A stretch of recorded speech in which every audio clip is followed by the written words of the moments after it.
There are two calibrations for the i5000 camera unit, a field calibration and a factory calibration. A field calibration should be completed every 2 to 3 weeks depending how dirty your environment is.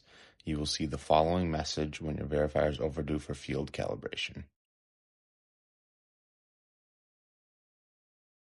To field calibrate your i5000 camera unit, you will need the calibration card provided with your unit. Then press the print icon and left arrow to enter the calibration screen.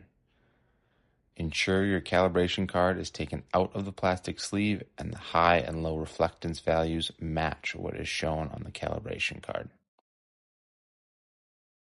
If the values do not match, hold the left arrow to change the values to match the card. Make sure to save any changes you make in this screen. Press the blue select button and line up your camera so the white and black squares match the white and black squares on the calibration card. Once lined up, press select and wait until the verifier has completed calibration.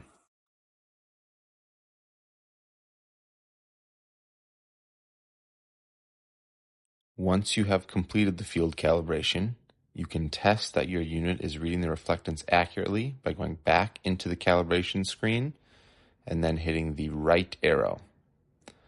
On the screen, you will see the reflectance values over each square. It should be within a few percent of the values shown in your calibration card.